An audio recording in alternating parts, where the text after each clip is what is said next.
1947 সালে জামাতে ইসলামের কি ভূমিকা ছিল? বাংলাদেশে প্রতিষ্ঠার পিছনে, পাকিস্তান প্রতিষ্ঠার পিছনে প্রত্যেকটা বাড়ি কিন্তু জামাত ইসলামী বাংলাদেশ সব সময় কিন্তু বিরোধিতা করছে। আজকে 24 আগস্ট বিপ্লবে তারাও 5 আগস্টের পরে তাদের নিজেদেরকে তারা বাংলাদেশের সর্বোচ্চ নীতি নির্ধারক হিসেবে আবির্ভূত করার চেষ্টা করছেন। কিন্তু গত 15 বছর আপনাদের কিন্তু আমরা দেখেছি আওয়ামী লীগ, ছাত্রলীগ, যুবলীগের আস্তিনের নিচে বসে আপনারা সংগঠন চালিয়েছেন। আর আজকে আপনারা বলতেছেন যে কথায় কথায় বাংলাদেশের মানুষকে বলেন যে ধানের শীষ দেখেছেন, নৌকা দেখেছেন, এবার দাঁড়িপাল্লা দেখুন। আরে ভাই, আপনাদেরকে দেখেছি, আপনাদেরকেও মানুষ দেখেছে 1947 সালে, আপনাদেরকে দেখেছে 1971 সালে, আপনাদেরকে দেখেছে মানুষ 1990 সালে। আপনাদেরকে মানুষ দেখতে চায় না, কারণ আপনারা প্রতিটি সরকারের ক্ষমতার সময় আপনারা পরাগত হয়ে ক্ষমতা ভাগ নিয়েছেন। এই সাথে সময় আপনারা ভাগ নিয়েছেন আমাদের সরকার 4 দলকের জন্য থেকে আপনারা ভাগ নিয়েছেন, শেখ হাসিনার সাথে থাকে আপনারা ভাগ নিয়েছেন। সুতরাং বাংলাদেশের মানুষ কোন পরাগত কি আবার ক্ষমতা দেখতে চায়? দেখতে চায়? বাংলাদেশের মানুষ কি দেখতে চায়? বাংলাদেশের মানুষ কি দেখতে চায়? কি দেখতে চায়? মার্কাটা কি? মানুষের মার্কা কি? ধামরাবাসীর মার্কা কি? সারা বাংলাদেশের মানুষের মার্কা ধানের শীষ। আজকের এই সমাবেশ থেকে আমি আরেকটি কথা বলতে, বৃহত্তর রাজনৈতিক সংগঠন ঢাকা 20 সংসদে আসন আপনারা জানেন এখনো পর্যন্ত নমিনেশন ডিক্লেয়ার করা হয়নি। আমি ছাড়াও ধামরাই আসনে আরো কিছু প্রার্থী আছেন, আপনারা প্রত্যেকে তাদেরকে চিনেন।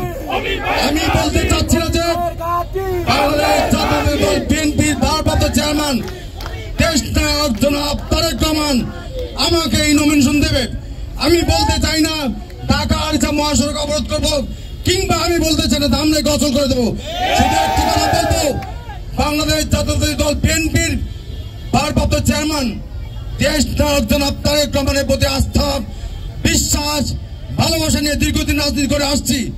যদি আমার নেতা মনে করেন ধামরাই মানুষের ভাগ্য পরিবর্তন করার জন্য, ধামরাই মানুষের 31 দফা আদর্শ বাস্তবায়ন করার জন্য, ধামরাই মানুষের আশা আকাঙ্ক্ষা ভোটাধিকার নির্বিঘ্নে প্রয়োগ করার জন্য, মানুষের ভাগ্য উন্নয়নের জন্য, এদেশের সমস্ত বেকার সমস্যা সমাধান করার জন্য, আমার মা বোনদের অভাব অভিযোগ এবং বয়স্ক ভাতা, বিধবা সহ বিভিন্ন রাষ্ট্রীয় সুযোগ সুবিধা নেওয়ার জন্য একজন প্রার্থী তিনি বেছে নেবেন, সেটা আমি হই, তবে আমি আলহামদুলিল্লাহ বলবো।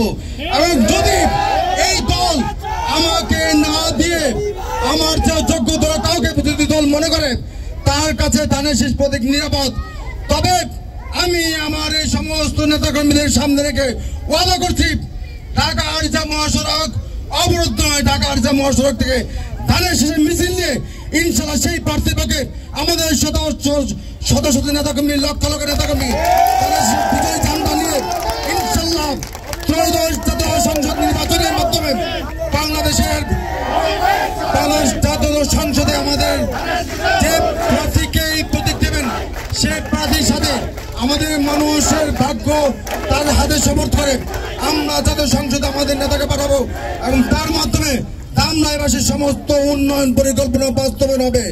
এবং যদি আমি নমিনেশন না পাই, আজকে যে হাজার হাজার জনতা যারা আমার এই র্যালিতে অংশগ্রহণ করেছেন তাদের প্রত্যেকের ভাগ্য পরিবর্তন করার জন্য আমার যা যা করা দরকার, যে অবস্থান থেকে করা দরকার, যেভাবে করতে হয় আমি সেভাবেই ছায়া এমপি হয়ে, ছায়া পৌঁছানো যেমন হয়ে, ছায়া মানুষের ভাগ্য অভিভাবক হয়ে আমি আপনাদের পাশে থাকবো।